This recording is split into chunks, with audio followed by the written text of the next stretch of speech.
আসসালামু আলাইকুম।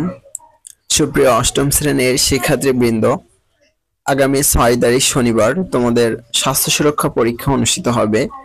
তো স্বাস্থ্য সুরক্ষা পরীক্ষার প্রশ্ন নিয়ে আজকের ভিডিওটি করা হয়েছে। তোমরা ভিডিওটি না টেনে শেষ পর্যন্ত দেখবে, অতি অল্প সময়ে তোমাদেরকে বুঝিয়ে দেওয়ার চেষ্টা করব।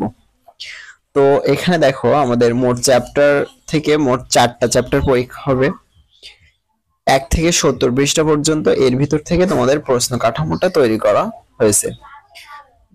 তো এখান থেকে তোমরা কি করবে, প্রত্যেকটি চ্যাপ্টার থেকে তোমরা ছকগুলো দেখবে এবং প্রত্যেকটি চ্যাপ্টারে যে কাজগুলো দেওয়া আছে এগুলো শুধু একটু দেখে রাখবে। তো প্রশ্ন সম্পর্কে সঠিক কথা যদি বলতে হয়, তাহলে তোমাদের প্রশ্ন কোনো সমস্যা দেওয়া থাকবে অথবা একটা উদ্দীপক দেওয়া থাকবে, সেখান থেকে তোমাদের সমাধানের কথা বলবে। তো যেহেতু প্রশ্নটা বানিয়ে দেওয়া হবে মন্ত্রণালয় থেকে, তো প্রশ্নটা বানিয়ে দেওয়া হলেও এখান তোমাদের বই থেকেই প্রশ্নটা দেওয়া হয়েছে। তো তোমরা প্রশ্নটা যত ইউটিউব চ্যানেল দেখো না কেন, প্রশ্নটা পাওয়া যাবে 5 তারিখ থেকে। 5 তারিখে প্রশ্ন পাওয়া যাবে, এর আগে কোনো প্রশ্ন পাওয়া যাবে না ওয়েবসাইট থেকে। 5 তারিখ এরপরে সমাধান করে দেওয়ার চেষ্টা করব।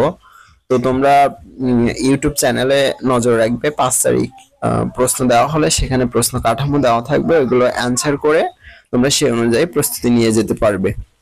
তো আজকের ভিডিও মূল কথা হলো যে তোমরা আগামীকাল প্রশ্ন কাঠামো পাওয়া গেলেও আজকে রাতে তোমরা কি করবে, তোমরা প্রতিটি ছক সুন্দরভাবে পড়বে এবং প্রত্যেকটা ছকের বোঝার চেষ্টা করবে। দেখো, এখানে আমাদের বলছে আমাদের যে কাজগুলো আছে এখানে খাবার, এই যে কাজের যে প্রভাব, নিরাপদ রাখতে এই কাজের যে প্রভাব, এই যে প্রত্যেকটি ছক তোমরা আশা করি সকলের পূরণ করা আছে।